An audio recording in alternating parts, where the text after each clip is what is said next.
get into the Steelers. Very bizarre year. Ended up going 9-7-1. Came into the season with an win expectation of 9. Went 8-9 ATS, which is actually quite surprising in itself as well. Ended up winning a $100 unit better, $235 on the season. From a Pythag perspective, 7 wins. Our Pythag 2.0 had them a little bit higher than that, but still, the Steelers ended up outperforming that at 7.9. Mean power rank was around 16, so roughly average. And their volatility was pretty high at around 4 spots per week, which I think goes to demonstrate is the market wanting to fade the Steelers, but then they're putting in some sort of performance that always looked ugly, but the final score was a win or a cover. And so the market couldn't sell off on the Steelers, like they were still either cashing tickets or otherwise actually winning games. And as we know, actually even ended up making the playoffs. This team just kept on winning and couldn't really understand what was going right for them. Big Ben looked totally washed, and it didn't really matter. To even think about where the Steelers were in 2020, which was a team that was 11-1. It was a big PFF thing. So the Steelers are fraudulent. Yeah. Totally collapsed. I know PFF certainly was riding that narrative hard, and then just really started pounding the table and kind of dancing on the grave of the Steelers. And that's why I remember coming into 2021, people would look at that 9 and say, man, that's really high. Gotta fade that. Like, the Steelers are the worst team in this division, or one of the worst teams in this division, that they're going to challenge the Bengals for the bottom was, I think, a pretty common narrative last year. And they outperformed. Yeah. And now expectations are even lower than that, meaningfully lower than that, at 7.5. Looking at their schedule last year, again, we saw very, very volatile. There was this like push-pull of everyone saying, oh, the Steelers do not look good. The Steelers are not good, but then they keep winning or covering. Started off middle of the pack with the power ranking around 14, and then jumped and got to that 9th spot. And then again, you go from 9 to 22 in a 3-week span. The market was just ready to sell off on the Steelers. Very fragile. And we can look at the time-weighted average margin. 1, 2, 3, 4, 5. 5 wins. So that's definitely one of the biggest deltas that we've seen from kind of earned wins, is what we could call this maybe, and realized wins being 9. And I think one of the things that we'll talk about maybe more in future streams, and certainly over the course of the season, is something you've been taking the lead on, called drive quality. Looking at adjusted scores based on kind of the quality of drives. And that was around 5 wins as well. It just quantifies what I feel like a lot of the eye tests want to say about a team when a team is outperforming what they actually look like, how they're performing on the field. What this drive quality is expected to really do is to really drill down through that misleading final score to really show what was earned from this team. Yeah, the sense I get is that bettors think the Steelers' defense is like they were in 2018, 2019, of this just like nasty unit that took, Mason Rudolph and Duck Hodges to the playoffs, forcing turnovers left and right. And I think like the adjusted drive quality paints a pretty good picture. Like, this team is actually like a bottom 10 defense. Their secondary was dreadful. They were like 26 in perfectly covered plays.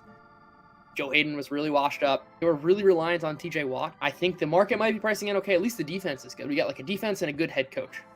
And we know the offense was terrible. I think everyone knows the offense was bad. That's true. What's almost interesting to me is where the total scoring margin over expected comes from. I would have expected it to be all offense. It's actually a mix. That's a good call out. That total scoring margin over expected looks at how did they actually outperform expectations, and then how do you attribute that outperformance. We can see total scoring margin over expected minus 34 points, which kind of makes sense. But yeah, it's relatively split down the middle, implying that the defense underperformed kind of consistent with the offense. And to your point around the defense being really reliant on TJ Watt, the defense allowed 5.2 yards per play. But that's with Watt on the field. With Watt off the field, then it's 6.2 yards per play. So a huge difference with him simply not being on the field. And I think that's a good point too around what is being priced in the market and what is not. I agree. Everyone knows the offense is bad. Everyone expects the offense to be bad. And if the offense is anything better than bad, that's just a cherry on top. But the defense is good.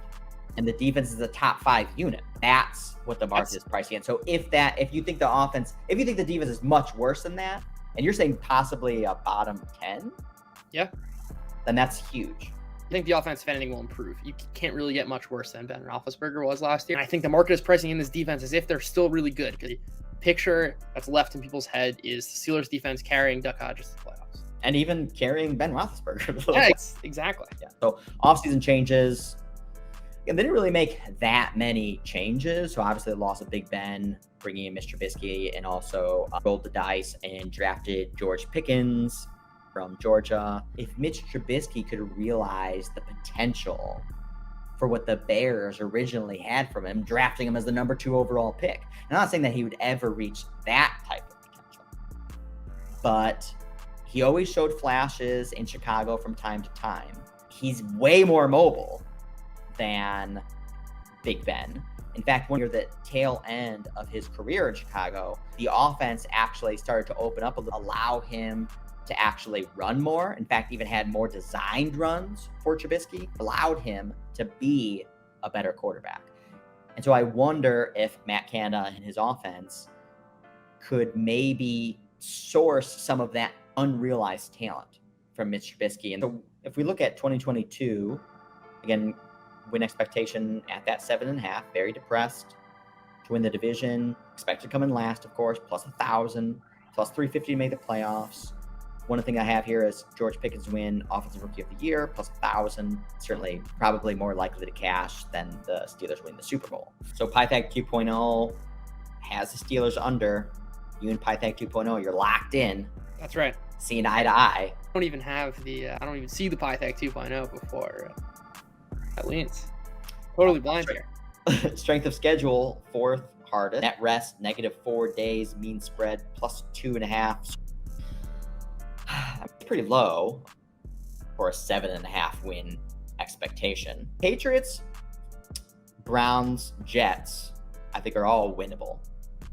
So you could be 3-1 right there. I'm gonna be ecstatic to sell at that point. Well, but that's the thing is, I don't think they really sell, because I think even if they go into 3-1, I think the market's gonna be like the same thing as last year. It's gonna be like just waiting for the crack to show to just sell off hard on them. And if they're 3-1, it's gonna be this is the worst 3-1 team like ever. Yeah. And coming off the bye, then you got Saints, Bengals, Colts. That's not a breath of fresh air coming out of the bye. Then Falcons, Ravens, Panthers. Maybe you could squeeze out 2 wins there, and then close with Raiders, Ravens, Browns. Yep. You're keeping me off the over. And yeah, this looks like a very tough schedule. So I'm with you, I guess.